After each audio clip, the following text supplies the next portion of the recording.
విద్యుదుత్పత్తి ఇప్పుడంతా కూడా బొగ్గు ఆధారిత విద్యుత్ నుంచి దూరం చేయడానికి ఆనాడు నరేంద్ర మోడీ అంతర్జాతీయంగా G7 దేశాలకి G20 దేశాలకి ఇచ్చినటువంటి పిలుపు, ఐక్యరాజ్య సమితికి ఇచ్చినటువంటి పిలుపు భారతదేశమే అమలు చేస్తోంది. ఏంటంటే కాలుష్య ఆధారిత కరెంటు కాకుండా సంప్రదాయేతర ఇంధన వనరుల ద్వారా తయారు చేసే విద్యుత్తు, వాటర్ రీసైక్లింగ్ ద్వారా చేసుకొచ్చేటటువంటి పునరుత్పాదక ప్రాజెక్టులు, అట్లాగే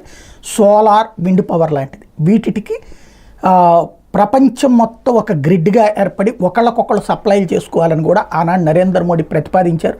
అలాగే ఎలక్ట్రిక్ వాహనాలు ఎక్కువైతే కాలుష్యం తగ్గుతుందన్నటువంటి విషయాన్ని కూడా ఆనాడు ప్రస్తావించడంతో పాటుగా ఇవాళ అంతర్జాతీయ సమాజం అంతా ఆ దిశగా అడుగులు కాదు పరుగులు పెడుతోంది. అందులో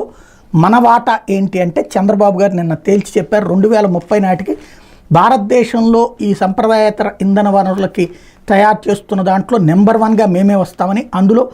సౌర విద్యుత్ 78.50 గిగావాట్లు, పవన విద్యుత్ 35 గిగావాట్లు, పంపుడ్ స్టోరేజ్ 22 గిగావాట్లు, battery energy storage 25 GWH, green hydrogen and derivatives 1.5 MMTPA, ethanol 1500 KLPO, bio CNG or CBG 1000 TPO, EV charging స్టేషన్లు 5000 పెడతామంటూ 2030 నాటికి అగ్రభాగానికి భారతదేశంలో తీసుకెళ్తామన్నటువంటిది హామీ ఇచ్చారు ప్రపంచానికి, ప్రపంచ దేశాల సదస్సు సందర్భంగా.